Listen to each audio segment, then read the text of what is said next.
Hi friends, welcome back to our channel. ఇది bit coin 5 minutes chart. ఈ రోజు నుంచి లైవ్ ట్రేడింగ్ అనాలసిస్ వీడియోస్ అయితే వస్తాయి. ఫస్ట్ బిట్ కాయిన్ గురించి చేస్తాము. సూన్ రెస్పాన్స్ని బట్టి క్రూడు లేదా ఇండెక్స్లో కూడా చేయడానికి ప్లాన్ చేస్తున్నాము. సో ఇక్కడ బిట్ కాయిన్ లైవ్ ట్రేడింగ్ వచ్చేసి నేను పేపర్ ట్రేడింగ్ అనేది చేస్తున్నాను. పేపర్ ట్రేడింగ్లో ఫస్ట్ 1 క్వాంటిటీ తోటి చూపిస్తాను. సేమ్ ఏ క్వాంటిటీ అయితే తీసుకున్నామో అదే రియల్ ట్రేడ్లో కూడా తీసుకున్నాను. బట్ రియల్ ట్రేడ్ని నేను ఇక్కడ డిస్క్లోజ్ చేయట్లేదు, ఓన్లీ పేపర్ ట్రేడ్ని మాత్రమే చూపిస్తున్నాను. సో అసలు ఏ బేసిస్ పైన బయింగ్ అనేది తీసుకున్నాము, సో స్టాప్ లాస్ని ఎలా క్యాలిక్యులేట్ చేసాము, టార్గెట్ అనేది ఎలా క్యాలిక్యులేట్ చేసాము అన్న దాని గురించి నేను ఇక్కడ డిస్కస్ చేస్తాను. యాక్చువల్గా మా ఎంట్రీ అయితే మార్నింగ్ ఇక్కడ ఈ యారో మార్క్ ఏదైతే చూపిస్తుందో అక్కడ ఎంట్రీ అనేది తీసుకున్నాము. సో ఎస్ఎల్ వచ్చేసి ఈ ప్రీవియస్ స్వింగ్కి అనేది ఉండింది ఫస్ట్, బట్ ఒక్కసారి ఈ హై చేసినప్పుడు ఎస్ఎల్ని నేను ఇక్కడ నుంచి ఇక్కడికి షిఫ్ట్ చేసుకున్నాను అనమాట. అందుకే ఎస్ఎల్ అనేది తగలలేదు, స్టాప్ లాస్ అనేది ఇక్కడ అవ్వలేదు ఈవెన్ ఇక్కడ వచ్చినప్పుడు కూడా. సో ఈ పాయింట్లో నేను ఎందుకు తీసుకున్నాను, ఇక్కడ ఎందుకు ఎస్ఎల్ పెట్టానంటే ఇక్కడ స్వింగ్ లో ఒకటి మార్నింగ్ అరౌండ్ 6 o'clock టైంలో మనకి ఇక్కడ ఒక లో అనేది చేసి వచ్చింది కాబట్టి ఇక్కడ నుంచి ఇక్కడికి షిఫ్ట్ చేశాను. బట్ ఇక్కడ నుంచి ఇక్కడికి షిఫ్ట్ చేస్తే ఆల్మోస్ట్ ఒక 2000 పాయింట్స్ అనేది స్టాప్ లాస్ అవుతుంది. సో అంత స్టాప్ లాస్ని మనము బేర్ చేయలేం కాబట్టి నేను జస్ట్ టెంటేటివ్గా పెట్టాను. బట్ ఇక్కడ ఏదైతే బ్లూ కలర్ జోన్ కనిపిస్తుందో అది డిమాండ్ జోను.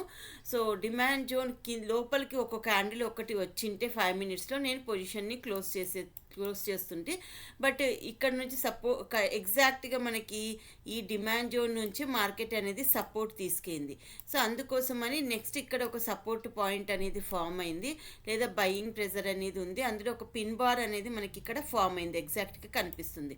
సో అందుకనేసి ఇక్కడ ఉన్న ఎస్ఎల్ని నేను ఇక్కడికి షిఫ్ట్ చేశాను. సో మన లాస్ వచ్చేసి $943. అంటే ఇప్పుడు నేను క్వాంటిటీ ఎక్కువ కాబట్టి మనకి ఇంతగా అనిపిస్తుంది, బట్ టార్గెట్ వచ్చేసి మనకి ఇక్కడ అనమాట 84,792, 85,000. సో రౌండ్ నెంబర్ 85,000 కాబట్టి సో దానికనే నేను ఒక 200-300 పాయింట్స్ కిందికి అనేది ప్లేస్ చేశాను అనమాట.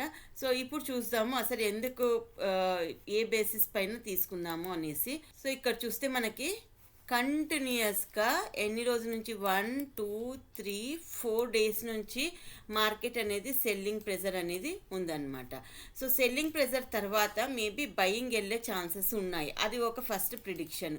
బట్ బయింగ్ కన్ఫర్మేషన్ ఎప్పుడు అయ్యింది అంటే ప్రీవియస్గా చూస్తే మనకి లో దగ్గర, సో ఈ క్యాండిల్ని చూస్తే ఇది డైలీ క్యాండిల్లో ఒక ఎగ్జాక్ట్గా బయింగ్ ప్రెజర్ క్యాండిల్ అనేది ఫామ్ అయింది, ఎగ్జాక్ట్ పిన్ బార్ ఫామ్ అయింది. ఈవెన్ దో రెడ్ కలర్లో ఉన్న మనకి ఇంత విక్ను బట్టి మనకి ఇక్కడ బయింగ్ ప్రెజర్ ఉందనేసి కన్ఫర్మేషన్ వచ్చింది. సో అలాగే ఈ క్యాండిల్ పైకి ఎప్పుడైతే వెళ్ళిందో అప్పుడు మార్కెట్లో హ్యూజ్ బయింగ్ అనేది జరిగిందనమాట. సో అందుకనేసి ఈ క్యాండిల్లో ఖచ్చితంగా బయింగ్ ప్రెజర్ ఉంటుంది అన్న ప్రిడిక్షన్ తోటి మనం ఇక్కడ తీసుకున్నాము. డిమాండ్ జోన్ అనేది 15 మినిట్స్లో డ్రా చేసామన్నమాట. డిమాండ్ జోన్ 15 మినిట్స్లో ఎలా డ్రా చేసామంటే ఇక్కడ మనకి ఎగ్జాక్ట్గా ఒక యాక్చువల్గా ఈ డిమాండ్ జోన్ వచ్చేసి ఇంకా కొద్దిగా కిందికి అవుతుందన్నమాట. డిమాండ్ జోన్ ఈ పిన్ బార్ ఏదైతే బ్లూ కలర్లో ఫామ్ అయిందో డేలో, సో దీన్ని బేస్ చేసుకొని ఒక డిమాండ్ జోన్ అనేది ఫామ్ అయింది. సో ఇక్కడ రెడ్ వచ్చిన వెంటనే ఇమ్మీడియట్గా మనకి బ్లూ కలర్ ఫామ్ అయింది ఎస్టర్డే లో దగ్గర. సో ఇక్కడ ఒక డిమాండ్ జోన్ అనేది ఫామ్ అవుతుంది. సో దీన్ని బేస్ చేసుకొని ఇక్కడ మనము ఎంట్రీ అనేది ప్లాన్ చేసుకున్నాము. చూద్దాము ఎండ్ ఆఫ్ ద డేలో మన టార్గెట్ అనేది హిట్ అవుతుందా లేదా చూస్తాను నేను ఒక 1 or 2 hours తర్వాత.